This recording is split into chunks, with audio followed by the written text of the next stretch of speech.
Kenapa ramai menang 4D dalam bulan tertentu? Kebetulan atau memang bulan itu bertuah? Jawapannya akan buat Anda fikir 2 kali sebelum beli nombor. Permainan nombor ramalan 4D bukanlah satu perkara yang asing dalam masyarakat kita. Walaupun ada yang menganggapnya sebagai hiburan semata-mata, ramai juga yang terjebak kerana percaya bahawa dengan sedikit nasib dan strategi, mereka boleh membawa pulang wang ribuan ringgit. Antara perbualan yang sering didengari dalam kalangan kaki nombor ialah, bulan bila paling ramai orang menang 4D? Soalan ini sering timbul kerana terdapat kepercayaan bahawa faktor masa, khususnya bulan, boleh mempengaruhi rezeki atau aura kemenangan seseorang. Ada bulan tertentu yang memberikan lebih banyak tuah. Apakah faktor yang menyumbang kepada lebih banyak kemenangan dalam bulan-bulan tersebut?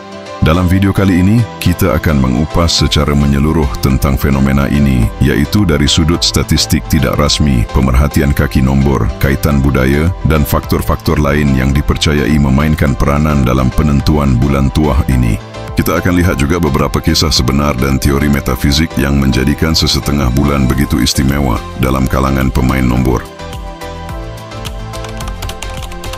1. Pemerhatian kaki nombor terhadap bulan apa yang mereka percayai paling bertuah. Ramai pemain nombor atau kaki 4D berkongsi pandangan bahawa bulan-bulan tertentu lebih panas dengan kemenangan. Pemerhatian ini bukan datang dari statistik rasmi, tetapi lebih kepada pengalaman peribadi, perkongsian dalam grup Telegram, Facebook, dan forum nombor. Antara bulan yang sering disebut ialah bulan Februari, bulan yang pendek tapi ramai percaya ia padat dengan rezeki. Ada yang kaitkan dengan tahun baru Cina, di mana orang ramai biasanya membeli nombor dengan lebih banyak. Bulan Jun dan Julai, iaitu musim pertengahan tahun, dikatakan ada ombak rezeki. Ramai pemenang muncul dalam tempoh ini, berdasarkan kisah yang tular dalam komuniti. Bulan Disember, iaitu bulan akhir tahun, juga menjadi perhatian, kerana ramai mengatakan syarikat nombor ramalan akan melabur semula kepada pelanggan menjelang tahun baharu. Walaupun tiada bukti saintifik kukuh, tetapi fenomena ini menimbulkan persoalan. Mungkin wujud corak tertentu yang boleh dikaji, atau mungkinkah hanya ilusi psikologi yang memberi semangat lebih kuat kepada pemain? 2. Statistik tidak rasmi, iaitu perkongsian dari pusat nombor dan kaki counter. Setengah kaki nombor yang sering mengunjungi counter 4D menyedari satu pola menarik. Menurut perkongsian mereka, dalam bulan-bulan tertentu jumlah pemenang besar meningkat. Bukan hanya yang menang cabutan pertama, tetapi juga mereka yang kena second, third, dan special prize. Salah seorang penjaga kaunter di Klang pernah berkata, "Kalau masuk bulan Jun, memang banyak orang datang tuntut hadiah. Minggu demi minggu ada saja orang menang."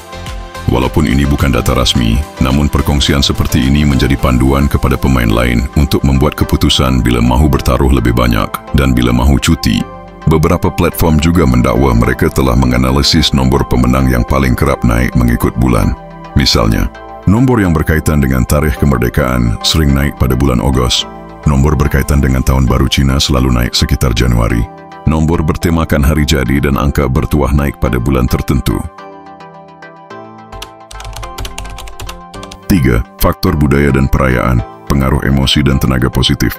Bulan-bulan yang mengandungi perayaan besar sering dikaitkan dengan keberuntungan. Contohnya, Tahun Baru Cina, Januari hingga Februari, ramai percaya bahawa musim ini membawa tuah kerana suasana gembira, pemberian angpau dan simbolik tuah yang tinggi. Hari Raya Aidilfitri, Mac hingga Mei bergantung tahun. Pemain nombor Melayu juga percaya bulan puasa dan raya membawa rezeki yang tidak dijangka. Deepavali and Christmas, Oktober hingga Disember. Sambutan perayaan membawa aura positif, menjadikan orang lebih yakin dan bersemangat membeli nombor. Aura perayaan menjadikan suasana lebih ceria dan harapan lebih tinggi. Dalam keadaan begini, ramai yang main nombor dengan lebih yakin dan sesetengahnya menang. Ini membawa kepada kesimpulan bahawa perasaan positif dan suasana sekeliling boleh mempengaruhi keputusan, walaupun secara tidak langsung. 4. Kaitannya dengan fasa bulan dan elemen metafizik. Dalam ilmu metafizik dan numerologi, setiap bulan membawa tenaga tersendiri. Sebagai contoh, bulan purnama, full moon, sering dikaitkan dengan peningkatan tenaga dalaman dan kuasa intuisi. Ramai pemain menggunakan tarikh ini untuk beli nombor berdasarkan mimpi atau petanda. Bulan baru, new moon pula, dianggap masa yang sesuai untuk memulakan sesuatu, termasuk mencuba nombor baru. Menurut pengamal Feng Shui dan numerologi, setiap bulan ada unsur alam yang berbeza. Contohnya bulan 6, Jun, dikaitkan dengan elemen api yang membawa tenaga pantas dan penuh aksi. Pada masa ini, sesuai untuk mengambil risiko seperti main nombor. Ada juga yang percaya pada gabungan elemen bulan dan hari lahir seseorang untuk menentukan bulan tua mereka secara pribadi. Ini menambahkan lagi kepercayaan bahwa bulan tertentu memang lebih cenderung memberikan kemenangan. 5 kisah-kisah menang dalam bulan-bulan tertentu. Jangan orang bias yang menang bisa sentiasa menjadi inspirasi. Contohnya, seorang peniaga nasi lemak di Seremban menang Rp180.000 dalam bulan Februari selepas mimpi tentang kucing dan bermain nombor 3820 yang juga nombor tersebut merupakan nombor rumah lamanya. Seorang pesara tentera menang Rp500.000 pada bulan Jun setelah menggunakan kombinasi tarikh lahir anaknya dan istri. Seorang penjawat awam memenangi Rp20.000 pada bulan Desember selepas menuruti petanda dari mimpi tentang angka di atas daun pokok mangga. Walaupun kisah seperti ini sukar disahkan sepenuhnya, ia tetap memberi kesan besar dalam mencipta persepsi bahawa bulan tertentu lebih bertuah daripada bulan lain.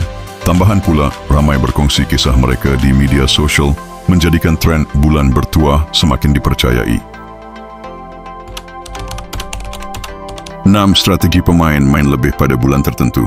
Berdasarkan pengalaman dan kepercayaan, ramai kaki nombor mengamalkan strategi seperti main kecil-kecilan setiap minggu tetapi all-in pada bulan tertentu, menyimpan rekod nombor yang naik mengikut bulan untuk dijadikan panduan, gabungkan bulan lahir dengan nombor yang sering naik.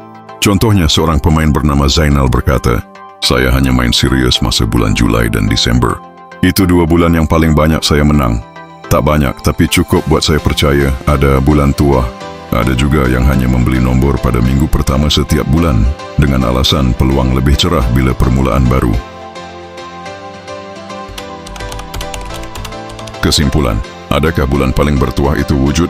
Persoalan sama ada benar-benar wujud bulan yang paling banyak menang Fardi masih kekal sebagai perdebatan.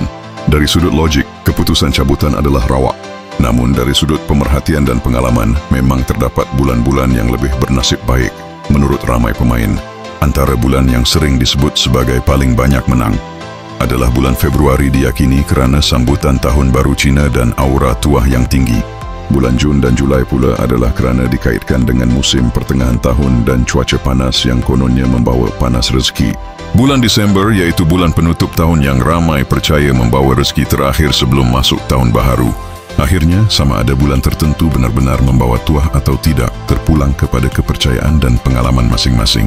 Yang penting jika anda memilih untuk bermain nombor, lakukannya secara berhemah.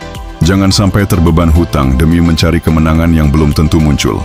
Permainan nombor bukan hanya tentang nasib, tetapi juga tentang strategi, intuisi dan paling penting, kawalan diri. Jadi sekiranya anda mempunyai pandangan atau cadangan berkaitan topik-topik 4D, anda juga boleh cadangkan dengan menulis di ruangan komen di bawah video ini. Sampai jumpa lagi di video seterusnya.